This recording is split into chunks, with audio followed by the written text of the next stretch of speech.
Ladies and gentlemen, welcome to the Musician's Mentor Podcast. As per usual, I'm your host, Travis Mark, and I'm honored to say that my guest on today's episode is none other than Twinnie Lee Moore, professionally known as Twinnie. Twinnie is a Nashville-based English country pop singer-songwriter and actress who, although has starred in movies alongside people like Glenn Close and Max Irons, decided to jump headfirst into the music world as both an artist and a writer. As a writer, she has co-written songs for artists like Kylie Minogue, The Shires, Bryan and Landscape, and released 2 solo full-length albums, firstly Hollywood Gypsy in 2020, and more recently Something We Used to Say in 2024. We talk about that and so much more. We talk about her relocation to the States. We talk about having to have drive as an artist and just the basic grit and determination that sometimes doesn't always come across when we see videos on social media. Twinnie was a little bit under the weather for this interview, so I want to publicly thank her for taking the time to still do it. Before we jump into this interview, if you are getting any insights into the music world by listening to these episodes, please do leave us a rating or review or follow us on the social networks. Likewise, don't forget to check out our affiliation with the lovely folks over at Soundbrenner, and make sure you check out all things Twinnie related with her links listed in the show notes. For more on myself or the Musician's Mentor agenda, please do check out musicians-mentor.com. But for now, ladies and gentlemen, let's jump straight into this. I introduce to you the one and only Twinnie. Okay, we are officially live. It's the Musician's Mentor Podcast, and I am here with the one and only singing, songwriting, acting extraordinaire, Twinnie. Now, Twinnie, something that I do that sort of is a little unkosher, but it's become a bit of the staple with the show, is I ask my guests to always give a little bit of a brief introduction as to who they are so that the listeners get an idea as to the sort of headspace you're in during the course of this interview. So if you wouldn't mind, tell the world who Twinnie is. Hi, guys. Well, thanks for the intro. My name is Twinnie Lee Moore. Born in Yorkshire, England. Grew up being all singing, all dancing, acting, you name it, jack of all trades, kid, master of none. Always in entertainment, been in entertainment since I've been 4 years old. That was the first time I was on a stage. I am from a Romany Gypsy background. My dad's side of the family are all Romany Gypsies, so there's a lot of storytellers, a lot of people that love country music in my family, hence growing up and being a country pop artist.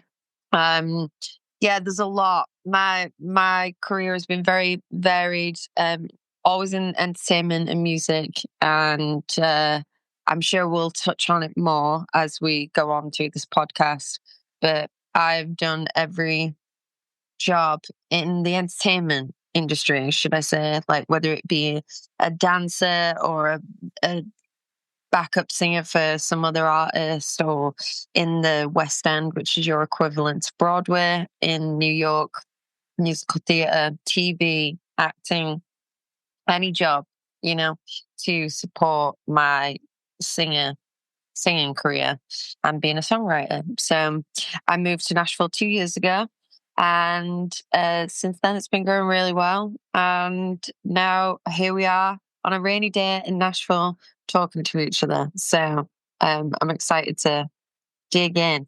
Me too. And we will. So I'm going to dissect a few of those things that you briefly touched upon there. Let's start by kind of going back as far as possible. I mean, I always do some research for these interviews, and it was no different for yours. I saw some videos where you're like super young, already performing, etc., etc., etc. Talk to me a little bit about your upbringing and what it was that exposed you or eventually got you into, whether it was acting or dancing or music or the arts or whatever you want to call it. What exposed me to it? Probably trauma. No, I think kids are predominantly how they're going to be, even when they're younger. I've got a big, massive family, and watching all of them grow up, especially, some of the youngest, like, they are what they are. And seeing them, they've all had their own passions since being a kid. I was just that kid that loved to sing. I was singing really before I was talking. I was a very quick learner. I was walking. I'm the oldest of four. I was walking it and talking at 9 months and singing. Like, I was just very advanced for my age. My mum always was like, I feel like you've been here a million times before. And the way that you would look at me, it was just like you knew something else.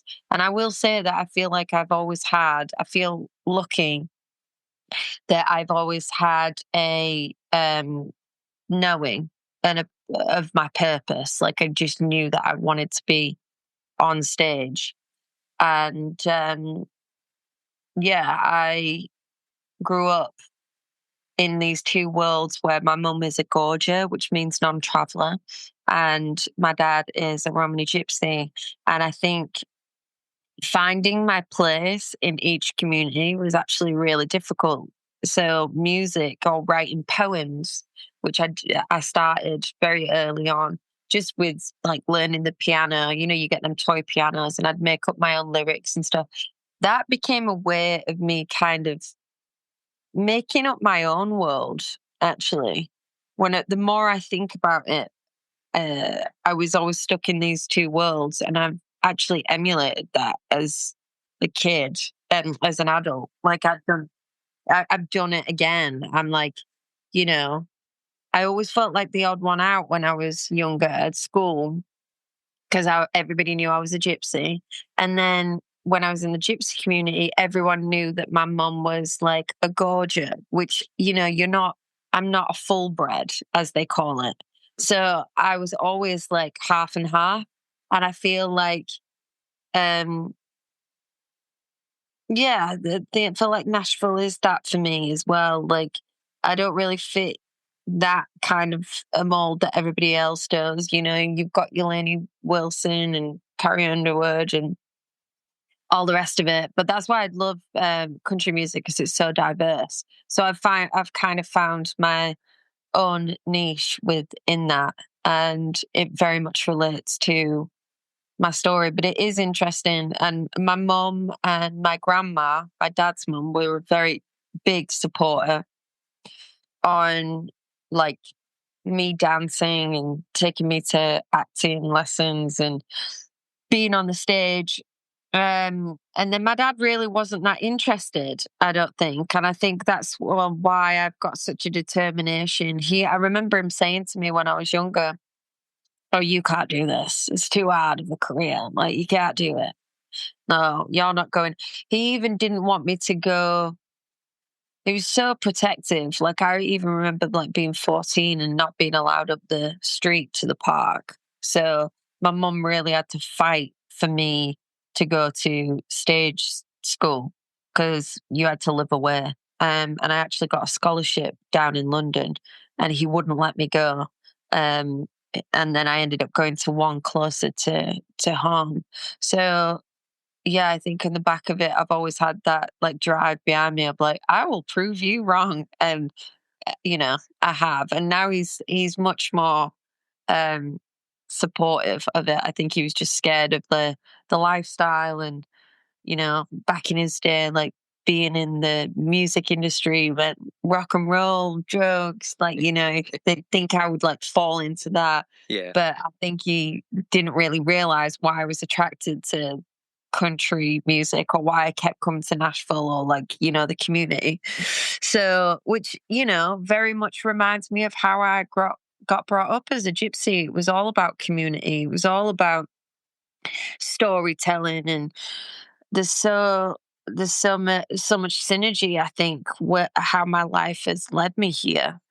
Um, so yeah, this is where I am, and I've done a lot of things. I came here with a broken heart. Went through a really bad breakup, and then kind of bit the bullet. I was like, and that's the thing. I'm proud of myself in that respect, because I've always been never fearful of anything or anyone, not even death, to be honest. I don't. There's not many things I fear in life, and at least of all, the word no. You know, Yeah. I keep following up, I keep showing up, and I think that's what life is about. And you knock on enough doors, like one of them's bound to open, but you just got to keep at it. And I think in the modern day of being a artist, that for me, I've found is really difficult and hard because you have to be your own motivator, own A&R, record label, agent, like all these things. And we're just not meant to process the amount of information that is coming at us every single day. So there's no wonder everyone's got mental health issues. Complete. So I really try to be as honest as I can on, socials. I'm not interested in looking cool. I think cool is so not cool. I'd rather be warm and I'd rather be honest and authentic. We're not here for very long. So you may as well be yourself because everybody else is taken. And the more you get comfortable with that, the quicker I would say I got comfortable with being myself and accepting that, I am half a gypsy. I am half a Gorgia. I don't have to pick. I can be myself, and whoever likes me, likes me. Who doesn't, doesn't. And yeah, it's worked out pretty well. I'm not saying that I'm a saint, and I'm the person that everybody likes because I'm sure I'm not everybody's cup of tea, but I'm quite okay with that, and I think that has been quite empowering as you get older because you're like, I don't really care if anybody likes this music. I like this music. If I like this music enough and I'm proud of it to put it out, then I don't really need anyone else's opinion. Do you know what I mean? Oh yeah, I know exactly what you mean. You've made a lot of valid points here, and it's funny because some of it is what is the saying? Art imitating life, or life imitating art, or whatever. So like you're split, between your dad and your mom, and then you split between living in the States and the United Kingdom, and even the trying to be true to yourself thing. It's like I couldn't agree more. I think some people try to chase trends so hard that they never really find out who they are. It's like they almost get lost trying to just constantly be the new it thing. So I think if you're being true to yourself, especially as a writer and an artist, I mean, you've won. And yeah, it's difficult because, like you say, you've got to be your own everything nowadays. Whereas if we could just focus on the music, just think about the great music that would be coming out. Like, not that there's not great music coming out. So let me disclaimer that right now. But people have to worry about creating content and directing videos and marketing campaigns and all these things. Artists aren't just artists anymore like they were for a long period of time. And sometimes I think to myself, if those distractions weren't there, I wonder what might be coming out versus what is coming out. Yeah. Anyway, so you mentioned poetry and you mentioned like having a little toy keyboard and you'd make up melodies and stuff like that. So I'm not going to necessarily delve too far into how you eventually discover songwriting, but can you maybe give us in a nutshell, when does the poetry change from poetry more into formulated songs? And then at what point does writing these kind of poems and songs for yourself translate into eventually getting credits with artists like the Shires and Bryan Adams and Kylie Minogue, etc., etc., etc.? Well, I think it started very very young. Like, I mean, I like I said, I was on stage at 4, so I was probably making up my own songs, like how kids do. I've watched it with my own nieces and nephews. Actually, they're just singing along to themselves, and I'm like, "What are you singing?" They're like, "My song that I made up." I find kids so fascinating. In fact, I think whenever I get overwhelmed in the industry, a lot of my best friends have got young kids now. I'll go spend time with them or with dogs. They kind of have a real innocence and a presence that brings you back to center, I think, keeps you present. I I think it was about, I want to say I was 6 years old when I won this competition in school for like poetry, and I remember them putting it on the wall, and I won. I couldn't I couldn't tell you what it was about. I should ask my mum actually, but I think she bought me a keyboard. Yeah, around that time, and then I think I just started trying to play with the words and stories, and then tried to learn um, covers. And then I actually gave up piano. I'm so annoyed at myself because I would have been really, really good now. I'm just average now, but I gave up when I was about 8, and I just didn't like my teacher. Well, it's not that I didn't like him. I just didn't like going because it was after school and all my friends were playing out, and I was like, "Ugh, rather do it before school, you know." Yeah. And then didn't I didn't pick up a guitar till I was 19. And then even then I didn't really know how to play it. And then when I got signed, I guess, or when I was probably picked up again when I was like 29. And then I was like, this is my goal, like to be able to like sing and play on the stage. And it's amazing to me. It really is. Like when I think about how, I mean, everybody's got their own journey, and you can't look back and go, what if I'd have done this? What if I'd have done that?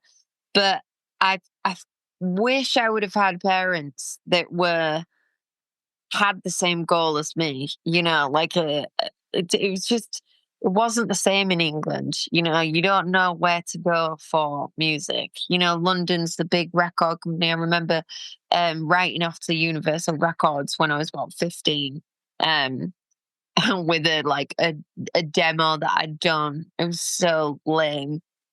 And it's not like here. People know to come to Nashville. And I think about like all that time that I kind of not wasted, because I did lots of different things that led me to be the artist that I am.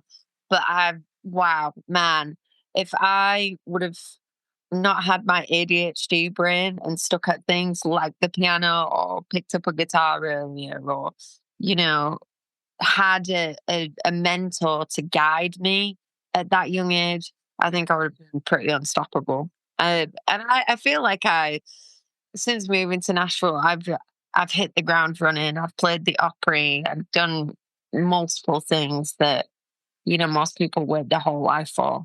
Yeah, and I feel very grateful and very lucky. But I think that's because of my continuous attitude to fight for my name to be in this room, and be confident and be like, no, I belong here, you know? Yeah. 'Cause I feel like everybody does if you work hard, and um I feel like I've got something different to offer. Everybody does though. Like everybody's unique, you know?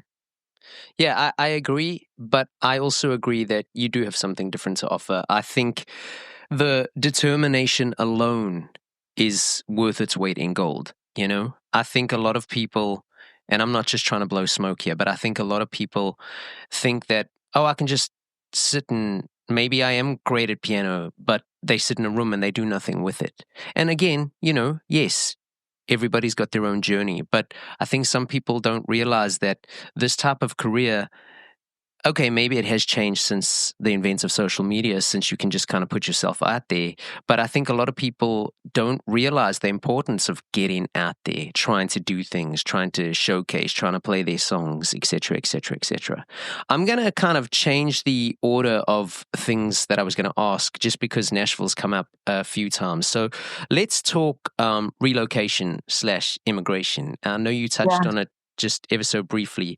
We don't need to go into all the nitty gritty of the breakup. I was going to ask you what your mindset behind leaving Britain was. Let's rather talk about how once you get to Nashville, you start networking and getting in rooms to do co-writes. And have you experienced that it is the 10-year town that people say, etc., etc., etc.? Yeah, I think so. Yeah, but I was coming here way before I moved. For the last 8 years, 7 years, I already had friends here. It made it easier to move because I was always back and forth. People actually thought I lived here way before I did.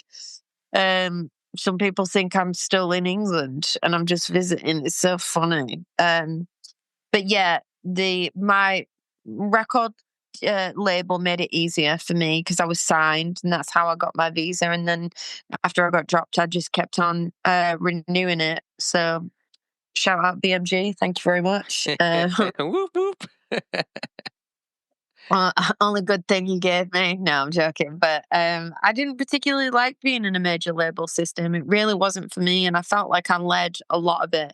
And have been without a manager for a few years because I think the amount of work that is required as an artist, no one is going to work harder than you, but you actually need someone that is down to work. It's a lot. It's a thankless job, management. It is, and I know because I've done it. So I need a partner in crime that I can, um, you know, dream with.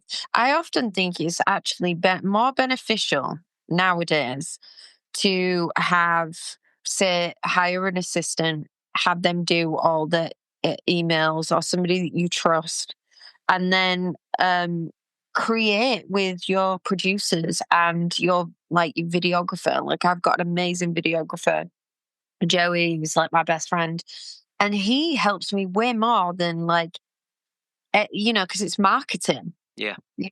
And we're building this world together, and it's a very tight team, and we keep outsiders out. I'm like, no, we know we hold true to the vision. And I think that also helps. If you think of all the best partnerships throughout music history, actually, like too many cooks spoil the broth, Phineas and Billy, like they're great. They don't let anybody in, really. And I think that works because then you don't spoil, you don't water down, because lots of people can have opinions on who you are. I have to agree. Is there anything that you would do different in regards to your move, your eventual move, if you could go back and do it again? I would have moved earlier. Interesting. Did the move affect your already established acting career within the UK, or has it been positive being stateside where entertainment is just such a huge, huge thing? No, not really. I mean, I was kind of coming out of that anyway. I just didn't, yeah, I was kind of like really focusing on music. So I wasn't really going like gun ho. But yeah, no, it was awesome. Like the response of like coming here, everyone's like been super supportive. Okay, let's switch back to writing and artistry, etc., etc., etc. I want to talk about your creative process a little bit. Now, again, obviously, this can get quite detailed. I don't expect you to like go into every single detail unless, of course, you want to. But in general, what inspires you? And when writing, are you more of a lyrical thinker? Do you still kind of get drawn more to melody? Are you focusing purely on top line? You mentioned earlier working with producers. So do you always work with producers or do you produce things yourself? What type of writer are you? Are you all of the above? And in general, how does a song start life for you? It can be a lyric, it can be a concept, it can be a melody idea. Yeah, anything really. But I think I'm more of a concept writer. I think I come up with like a concept like Blue Hour or Happy Hour or, Welcome to the Club or Hollywood Gypsy. They're all like, concepts for me. Yeah, that's where my head, I think I try and write to a hook in that way.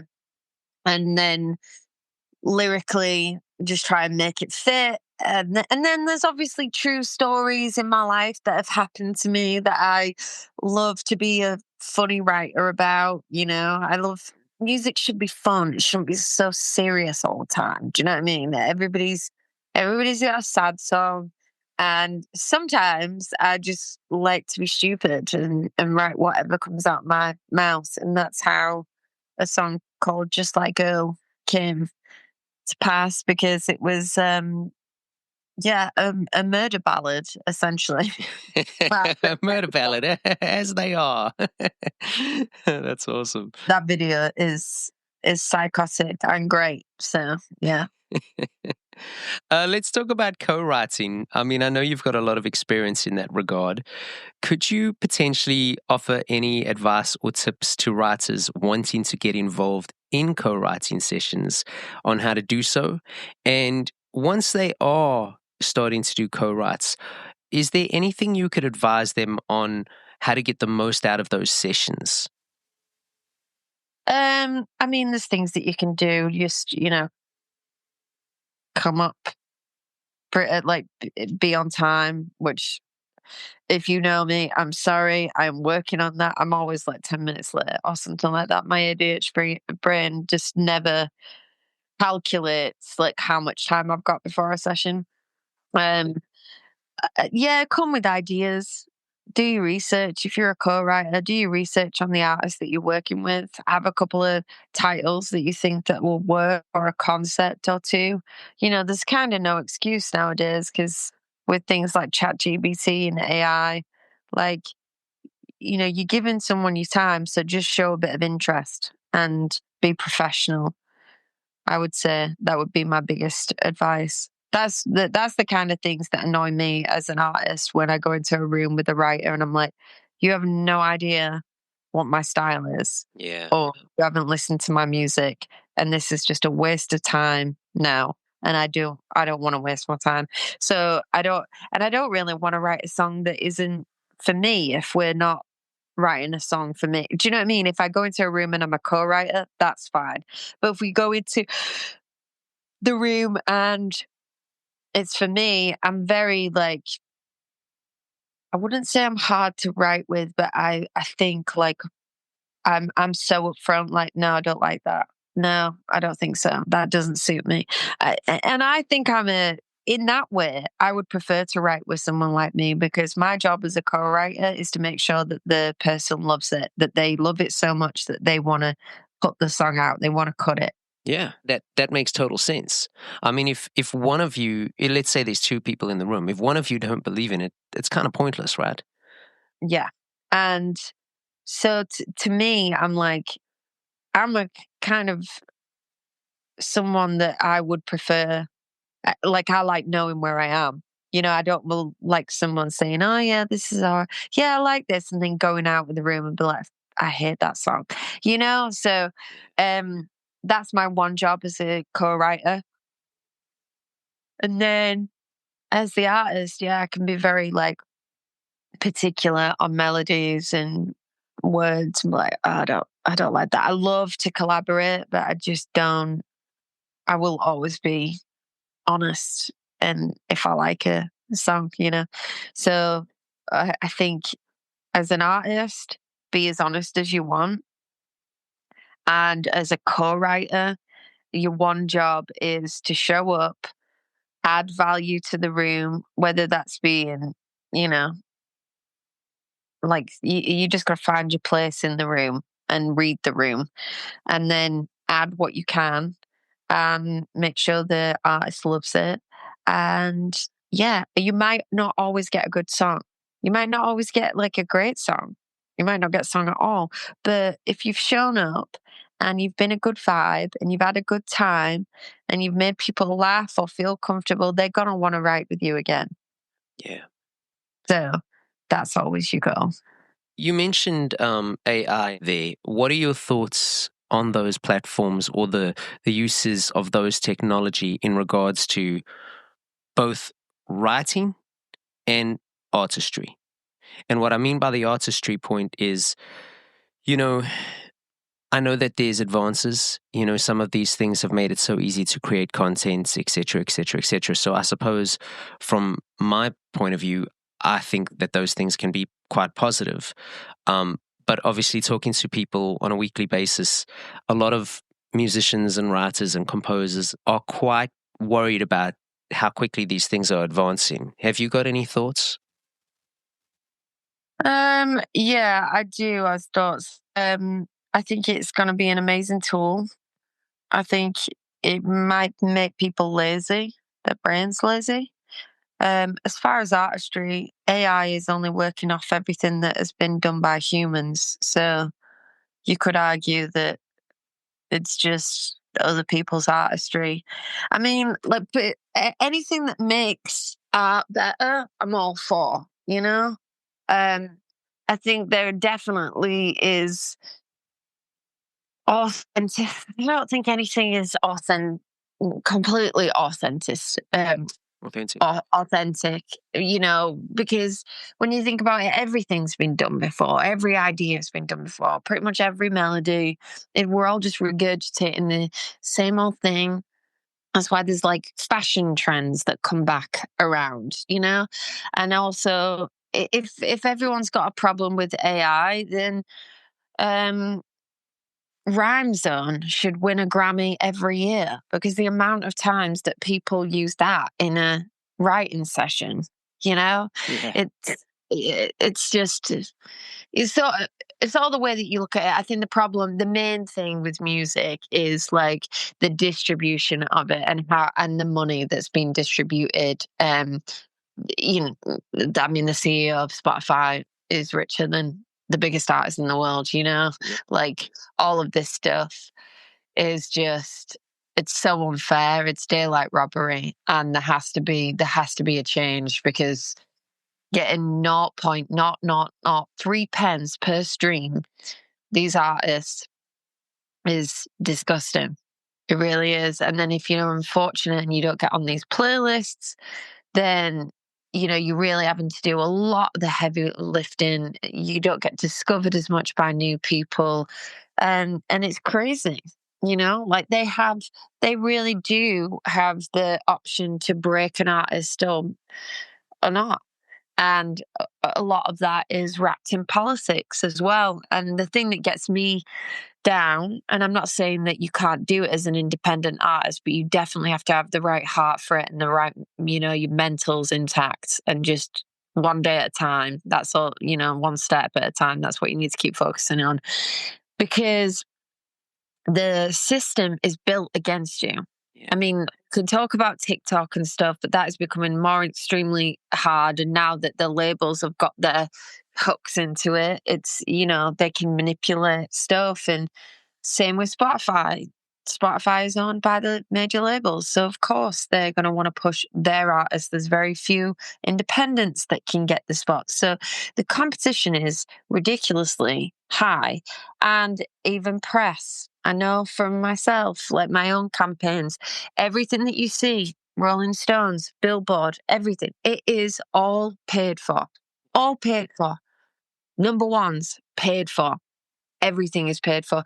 So to me, unless a song goes absolutely viral and then somebody wants to take a chance on it, then you really are trying to build your own audience, and I think this is what people forget.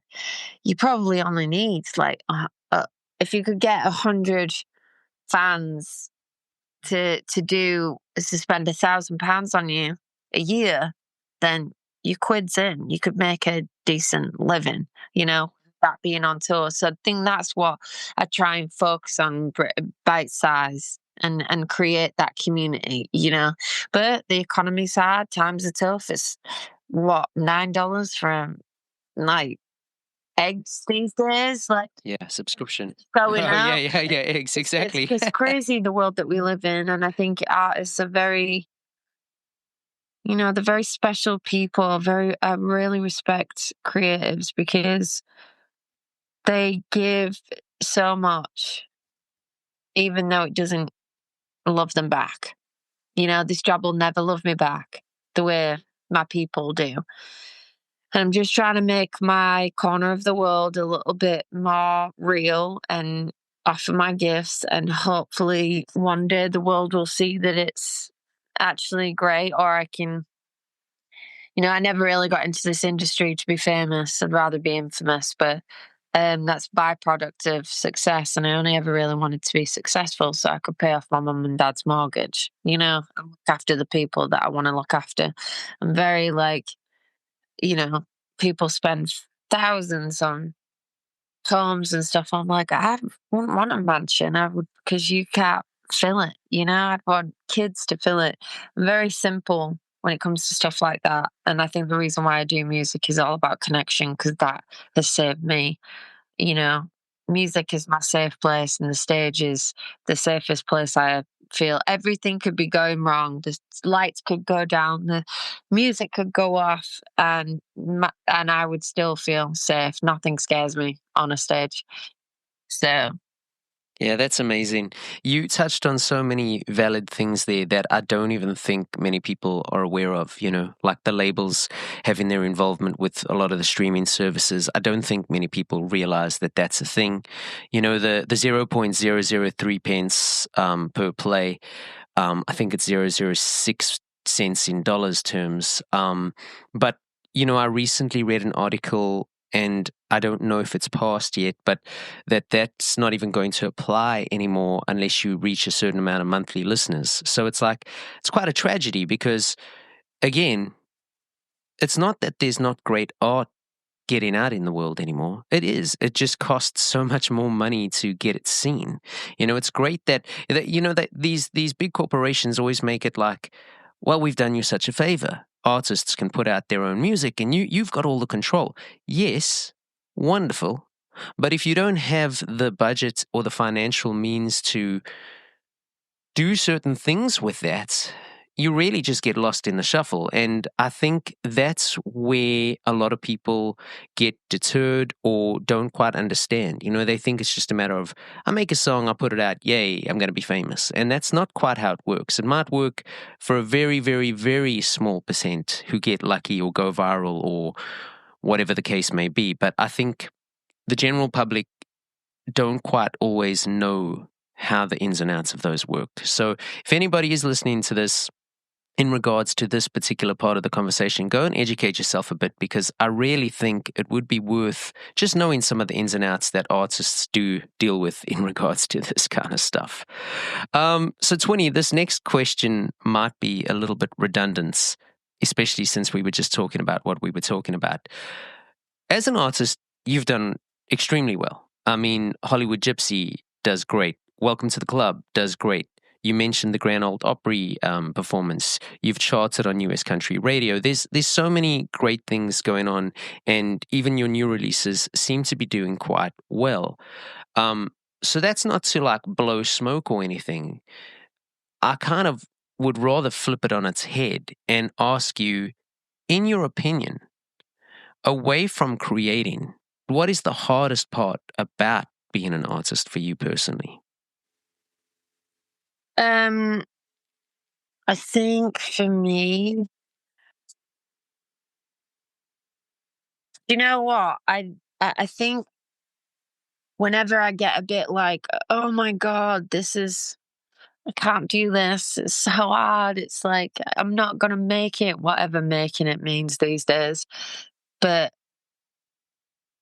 I think my saving grace, and hate to be like one of those, because it's always a turn off to me when people like the first thing that they mention is like God, because I never grew up like that. Faith was very different for me. I think faith is a very personal thing, but I do, when I go into a bit of a tears, my brain is like all over. I do pray a lot and I do meditate a lot, whatever that may be for anybody else. But I think that keeps me kind of centered. And in regards to what's the hardest thing, I think it's just like the sacrifice that I miss out on, the birthdays, the funerals, even weddings. Like I've given so much to this career, and it feels like you're constantly being done over, whether it be by Spotify or algorithms or whatever. They just don't make it easy. It's like a game.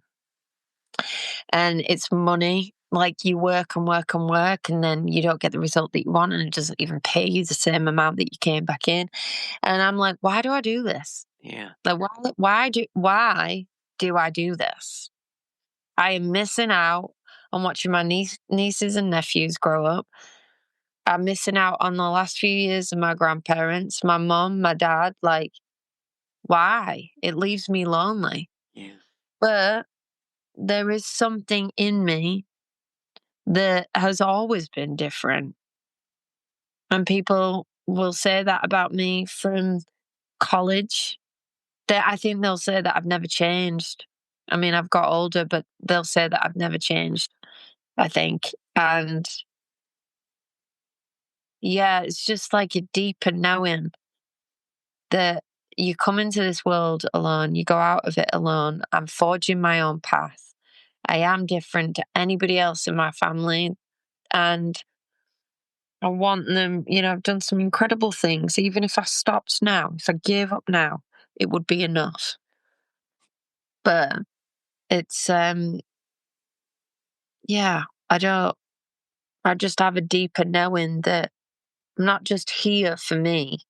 I'm here because there's some gypsy kid or some young kid in Yorkshire being like, I want to be on the stage. I want to do this. And, I came from nothing anywhere. So, like, and look how far I've got. Yeah. Imagine if you had a bit of money, how far, and you had talent and how far you could get, with the right people. So I want to be an example of someone that made a bold decision and it paid off. Fortune favors the brave. And I think it has paid off, and it is paying off, and it'll continue to pay off because I always want to remain curious and I always want to remain brave. I don't want my future kids to be like, I want to be that grandma that my grandkids are like, yeah, so like Nanny moved to America when she was in her 30s, and then she like did this and she played this arena, and then she moved into a completely different career, and then she, by the way, she acted across blah blah blah, and all these like stories, and this is how she met her granddad. Like, I just, as much as I'm fighting for this like 6-year-old dream, I'm also fighting for the 60-year-old grandma dream. And in life, there's some hard decisions that I've actually had to make recently on protecting that future. Because I am single and I know I do want to be a mom in the future. So I've made decisions that have been really hard to, sacrifice my career, not putting my career forward first and putting myself first. And that was really difficult. That was really difficult. And I think, it's so hard. I think women are actually incredible creatures. They inspire me to the people that my friends, especially that have got kids and that are in this industry. It's amazing. They are super heroes. They really are. So yeah, like I said, I just don't even think this is a career. I think it's a lifestyle, and you've got to find the joy in the little, because if you don't, then if you don't enjoy it, what's the point? Like I say, if you're not enjoying life, you're just existing. And whatever it is that you're not enjoying, you have the power to change it. And if you don't know what to work on, the best advice I could give you is work on yourself, and the answer will appear. It will become relevant. If you're the best version of yourself, then yeah, it will make itself known to you. I have to agree. Twinnie, I got 2 questions left for you. The first one is, I know you've got some, let's call them team members. okay? Yeah. But essentially, as you've alluded to, you're an independent artist. So how hands-on are you when it comes to, choosing your own musicians for tours, doing your own bookings, coming up with content and marketing strategies, video concepts for music videos, etc., etc., etc. Is that all coming down to you are making the final decision? And should artists make the final decisions? Or if there are certain team members on board, should those ideas be bounced between them for some guidance? What's your opinion? Oh, every single thing that you have said there is me. They just assist on, helping me, like maybe book some stuff. But all the videos I direct and edit myself. Yeah, like everything. It's so funny. I was laughing as you said that because I'm like, yeah, I do all that. And I don't really know how I do that all the time. I've just come back from Joshua Tree I saw and that, yeah. and I literally directed every shot. Didn't really know what I was doing, but knew what I was doing, if you know what I mean. I don't Yeah. write anything down. We got some incredible stuff. And everybody, it blows my mind. There's so many people that are so flexible with me that they just make it work. They make it work for me. Well, they probably make it work, not to cut their credit short, but they probably also make it work because they see how driven you are. And it's a lot easier to, it's that old adage, right? Like you put yourself around like-minded people and certain things will happen. And so maybe your motivation and your drive rubs off on some of these people, and by default they come across to you as like, wow, look how flexible these people are. But maybe it's a sort of team effort, if you will. Yeah. Twinnie, what do you think has been the best piece of advice you've either ever received in regards to your career? Or if you don't have something specific in that regard, what do you think is something you've learnt along the way that might serve as great advice or good advice for somebody listening that might want to have a similar type of career? Best piece of advice. If you've got a plan B, go do that. If you can imagine yourself doing a plan B, go do that. Because I'm telling you, this job will break your heart, stitch it back together again, and then obliterate it again over and over and over. It's a roller coaster. And you almost have to be desensitized to it. I think artists are very emotional creatures, and that's why they're able to create the art they do. And then, there's a lot of pain that comes with it. It's not easy. It's not for the faint-hearted. And if you want to choose a career for money, do not choose this one. Because it doesn't work until it works, and then it really works, Yeah. And also if that is what you can't imagine yourself doing anything else, then just be yourself. I know that sounds so simple, but all you have to do, one job, is to be yourself. Yeah. That's just be authentic. Authenticity is the highest vibrational frequency. Yeah, higher than love. Think about that. Amazing. You attract people because you're authentic and people love you. So, yeah, just be yourself. Everybody else is taken. And then add your art into your work all the time, All right. Well, Twinnie, this has been amazing. Thank you for being so genuine and honest. It's very enlightening when that happens. Not that it doesn't happen often, but, some people never want to talk about some of the more negative downpours that artists suffer. So I appreciate the honesty. I wish you nothing but the best for your career. And if you ever find yourself down in New Orleans, hit me up. We'll go for some beignets or play some guitar or something. I would love that. Thank you so much. Peace. Okay, there we have it. Episode 74. Complete. I want to once again thank Twinnie for her time. I want to publicly thank each and every one of you who continue to follow this journey of mine for your time. If you need some help or advice with your band, please feel free to reach out at musicians-mentor.com. My name is Travis Mark. I know I said it at the top of the episode, but please don't forget to give us a rating or review. Until then, work hard, play hard, have a bit of fun, but be diligent. Peace.